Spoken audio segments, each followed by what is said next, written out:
Setting out to buy a new car is an exciting time, but you'd be forgiven for having a few questions when it comes to selling your current car. And those questions don't come much more fundamental than, what's the best way to sell my car? There are several options, and whichever you choose, the most important thing to know is the value of your car first, ideally from a reputable source that analyses the whole market as it stands. But remember, how much you'll get for it depends on how you sell it and what condition it's in, and the prices you'll see other cars being advertised are not necessarily a good guide. If the person who buys your car is a middleman who wants to sell it on, they'll have some work to do to get it ready for sale.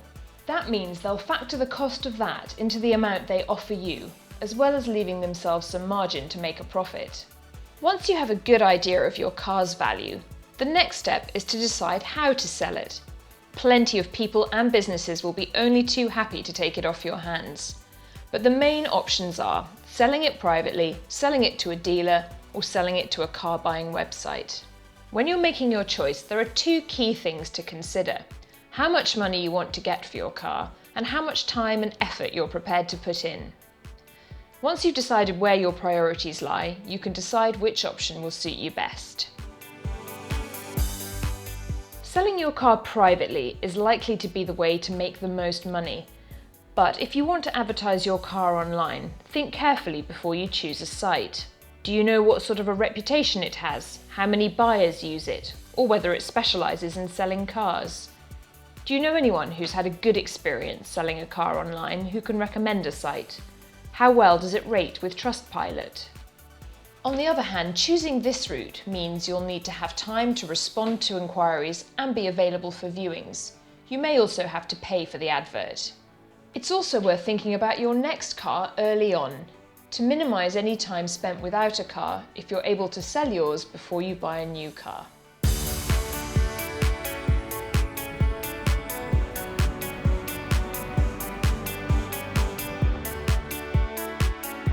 One way of getting around that problem is to part exchange your car with a dealer. There's only one deal, so it's easy to synchronise the sale of your old car with the purchase of the new one. Plus, you don't have to deal with buyers viewing your car.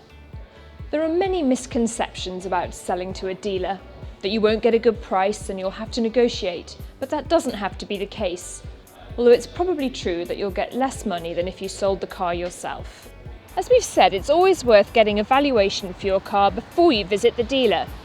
This is something you can do on Auto Trader, and if you wanted to start your part exchange online, we can send the dealer our independent valuation so that you both start from the same point in any negotiations.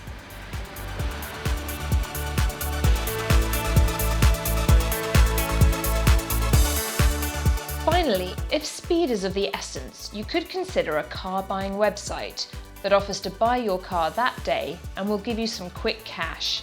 These businesses want to make money from selling your car on for a profit, so they're likely to offer you less than the market value, and you may well also have less room for negotiation than you would with a private buyer or a dealer. Simply put, the more middlemen involved in getting a car from one consumer to another, the less you'll get. These sites will sell your car on to a dealer, who will then sell it on to a consumer. So there are more parties needing to take a cut, and this is naturally reflected in the price you'll get. Also, any value you're quoted online will be subject to an inspection of the car, and you'll also have to pay an admin fee, which will further reduce the amount of money you get to take away. As we say, no one way is right for everybody, but by weighing up the pros and cons of each, you can decide which way is best for you. Whichever way you choose though, everything starts from the same point, knowing how much your car is worth.